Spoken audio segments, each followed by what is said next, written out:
Yes, people. Welcome back to Let's Talk Therapy. I'm your trainee psychotherapist. Welcome. If you don't know, now you know. My name is literally Welcome. And if you do know, thank you for the love and support. Continue to like, share, comment, and subscribe, please. It will really help the YouTube channel out. And I'm really trying to push this YouTube channel now. I said in my last video, I'm not trying to do the humble thing. Let's get this out there, right? Yeah, because I think the conversation that I will bring and onto this channel, I think is worthwhile. And just quickly on a side note, I'm thinking to call it Let's Talk Everything. Let me know in the comments below if that suits the channel, instead of talk therapy. And if you're trying to figure out, oh, what do you really mean? Go and check out this video and I'll explain it a bit more. I wanted to give my sort of honest and reflective point of view of training as a psychotherapist. And I did say in my last video once again that I will always love talking about my journey as a therapist, what I've learned as a therapist, and there's so much enlightening things that I do want to sort of speak about. And one of them was just my sort of journey as a trainee therapist. So without further ado, let's get straight into it. So I've been coming up to a year of my placement seeing adults. I started in December and I just started a new placement at a prestigious art school. And funnily enough, I actually applied for this art school many years ago until I said to my mum, I want to be an actor. She said, "You want to do what? You want to be an actor? Yeah. What is that? Welcome. You're gonna sell your soul to the devil?" And this is back in the year that I wanted to do acting. This is when Illuminati conversation was, the whole idea of selling your soul to the devil so you can get gains. So what? You welcome? You're going to sacrifice me? No, welcome. You're not going to do that. You're going to be an engineer. You have to be an engineer, welcome. You're not going to be an actor. So she did not sign the form for me to attend this sort of school. But crazy, full circle moment, I'm going there as a training psychotherapist, which, listen, it's very High School Musical-esque. You got kids singing in the corridor. You got actors learning their lines. You got kids filming stuff. It's a very artsy school and a very prestigious art school. Very good famous actors and artists that went to this school. So I'm very privileged in that sense where I get to go back to this sort of setting as a training therapist, especially something that I feel much more kin to and aligned with. I think this aligns with more with my personality. This is my role as a training sort of therapist. But I wanted to give my sort of overview going back to with adults, and I would talk about the differences between seeing adults and young children. So this is your children with year 10, year 11, year 12, year 13. So I'll talk about the difference there. But also I wanted to give my sort of overview about seeing adult clients. And it's a range of things, but I think fundamentally the base of it all my clients are coming in because of a sense of loss. Now, the loss will be a range of loss of marriage, loss of relationships, loss of job, loss of children, and loss of identity. And in very different aspects, and how it's presented into the therapy space is very different. But what I get a sense of, there's a loss, and with a loss, there's always a bit of the unknown. And there's two ways of the unknown, right? There's two avenues, I think. There are many avenues you probably can go to, but I'm going to stick with these two. There's the avenue where there's a crisis that happened and there's a loss. There's something that breaks down, or a foundation breaks down, or I use a lot of analogies. So let's say this building breaks down and you sit there and you think, what am I going to do next? And there's that question of doubt. Anxiety comes up, self-doubt. What am I doing? Should I reach out? Should I not reach out? Should I bring this up? Should I not raise this up? And I think it leaves you in that sort of spiral of just the unknown. And it manifests itself by being reclusive, not interacting with your friends and family. It might start binge eating. It might start with you not eating. It might start with you just powering in the gym. It might mean that you might start taking more drugs, drug abuse. It ranges in so many different sort of things, right? And like Gabor Mate says, the addiction part is not necessarily, the substance. That's more of like a soother. It's when you have a come down and there's a loss. What's that loss? That emptiness. What are you filling the void with when you go to the gym, or when you just, you're overworking? What is that loss sort of saying to you? And what I sort of tend to find with my clients is that, like I said, you're in that two phase where you're in the unknown. There's where they're unaware, and if you're unaware, how you meant to know? right? And so they coast and they coast and coast and coast until that. I always believe there's a breaking point, but Julieta will argue with me that there's people that wouldn't have breaking points but would not acknowledge those breaking points, and they'll sit with that, they will die with that, right?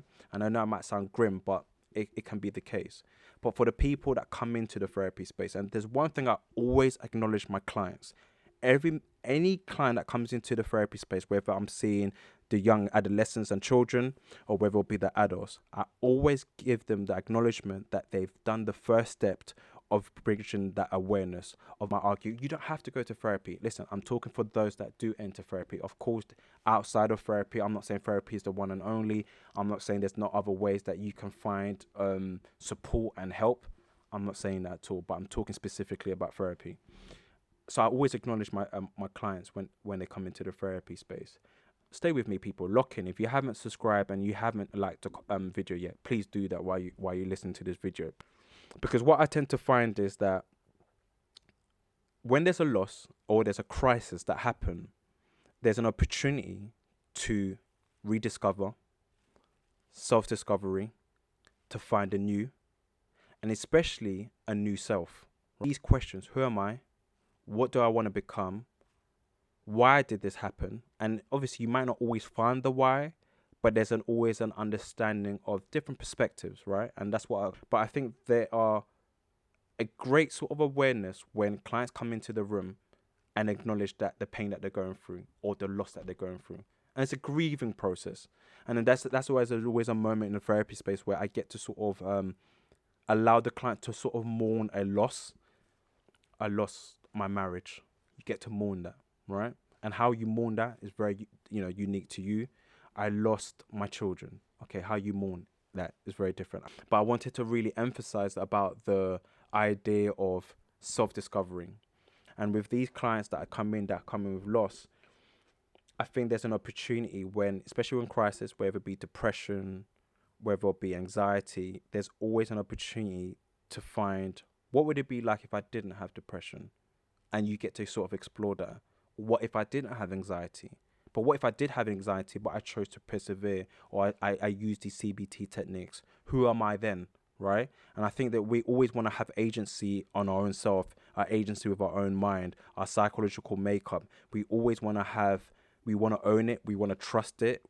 So therefore, having a therapist to reassure that and have themselves to reassure that, there's always going to be a level of self-discovery in that. And sometimes I would say, I'm not saying that crises are good or bad, but sometimes they do happen because life is life, and sometimes experiences will happen, but they shape you and they change you, right? And therefore you always give yourself a nugget where you have the unknown, but once you choose to allow yourself, you know what, let me be aware of my demons, let me be aware of the dark side of myself, let me be aware of the things that cripple me at nighttime or cripple me in the morning. Let me actually understand why I can't get a hold of this. Once you start having that awareness and you allow that to be brought into the therapy space, therefore, there's always going to be a sense of discovery. And I think sometimes as well, we have certain experiences that we turn around and say, oh my gosh, this happened. Now I'm defined by this forever. Not saying that you dismiss the experiences at all.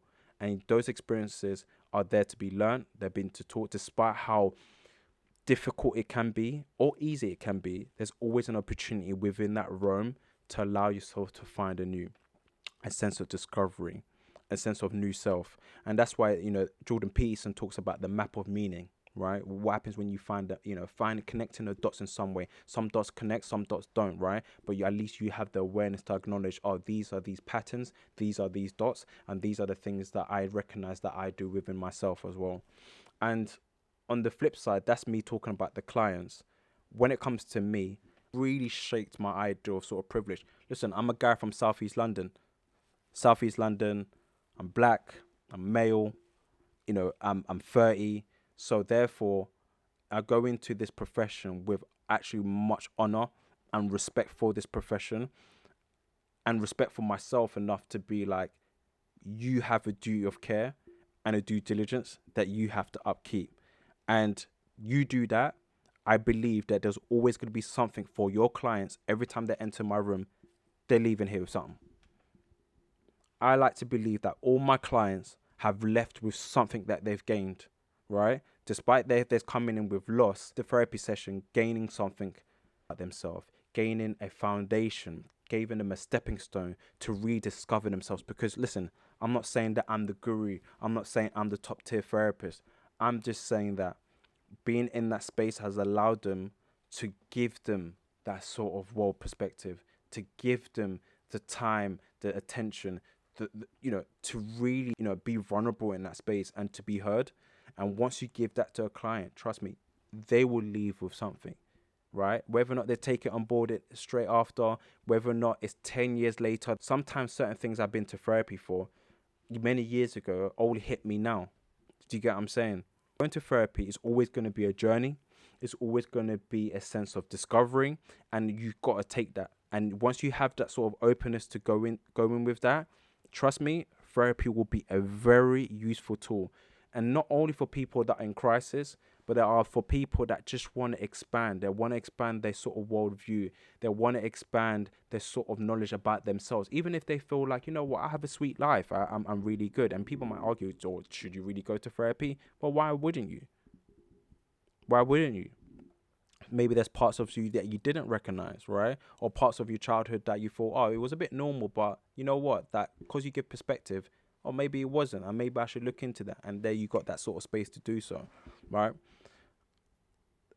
It's not an easy profession, nor I think it's a profession for the faint-hearted, but it's such a privilege to be in a position where I've learned techniques, I've learned from my supervisors, I've learned from my tutors, I've learned from people that are training alongside me, I've learned from people that are in, that have private practice, I've learned from people that are, 20 years, 30 years in the game, that we get to be the people that will be able to facilitate a space for our clients to be open, right? Whether or not it worked in that 6 sessions, whether or not they feel like, okay, it didn't help, but there's an ideal therapy that was facilitated, right? And I speak for myself is that that's one of my important thing that I talk about within my therapy, especially the word facilitating. You want to give a reason why should a client come into your therapy room now and be open? Yes, it's therapy, but why should they come and speak to you about it? And I think this goes to about being honest. It's about respecting the therapeutic relationship. It's about honoring the therapeutic relationship and honoring the due diligence that you've got a client right in front of you that you have to care for. So for those 6 sessions, whether those 8 sessions, whether you see them for a year, you have your due diligence to make sure that you have duty of care for those clients. And obviously it looks in many different ways, like, speaking to your supervisors, going to therapy as well, speaking to probably colleagues that you can trust and be like, okay, could you give me an idea? You might not disclose all the information that's been in the therapy room, but you can always ask for a helping hand. That's why at this placement that I'm in, when I see adults, I really enjoy the company that I keep with. I have very like-minded therapists and competent therapists that we work along, where I take ideas, I take inspiration from. And I do think that's a sort of a privilege. And I just wanted to speak about that. And I just really wanted to speak about how much it's weird to say that you enjoy the work. I wouldn't say I enjoy the work, but I find it fascinating enough and interesting enough that I'm in something that I'm very passionate about. And every time I'm learning something new, it's not whether I enjoy it. I just learn a lot more things. I learn things more about myself, and I learn things more about the profession that I'm in. I learn more about the type of clients that come in. It enhances so much of the modalities that I work with, right? And also that creativity. The reason why I bought Connect for is because I remember asking her, what are the 4 things that you think of when I say Connect? And that explored a new range of perspective for herself and what the word connect mean. Why you're playing Connect for? It's very subtle. It's a game. It's lighthearted. I just wanted to finish off by saying that is a nutshell of my journey as a training psychotherapist at the moment. I've enjoyed the work. I've got used to admin, right? With the NHS, there's a lot of admin, but I've got used to it. I've been supported really well by my supervisors, by my placement manager at both placements. I've been supported by my colleagues. So I really sort of enjoy this profession, and each day I don't feel there's a love loss. I feel there's every day there's something to be gained, there's something to be learned. Also, interestingly, how even outside of therapy, I'm still thinking about my clients. I'm still thinking of ways to best support my clients. So these ideas that I have sometimes to play Connect 4, or to bring stones into the therapy room. And if you're wondering what stones, check out my last videos. I explain more about that. And I think I really enjoyed that, where I feel like as a therapist, I've get to sort of bring my sort of creativity that I've always felt like I kind of sort of blocked out, or I had to separate it away from therapy. But there was one colleague at my placement, and she really, really spoke about how that creative aspect of bringing coloring books, or that idea of play therapy, that is kind of used more for young children, but can still be used for adults and has its purpose, has really taken off for me, really taken off for me. So everyone has their different approaches. Some people are more comfortable with certain modalities as different therapists, but it's about you finding the right therapist. And maybe I might do a video about how to find the right therapist for you. So please don't forget to like, comment, share, and subscribe. Keep supporting the channel, I beg. Keep pushing it out there. I think this conversation should be had. I think from my perspective, within our culture, within our community, I think there should be more discussions. And someone who's in this profession as well, that's practicing, I think I definitely have a voice to be heard. And there are things that you can take away from this video. Anyways, people, take care.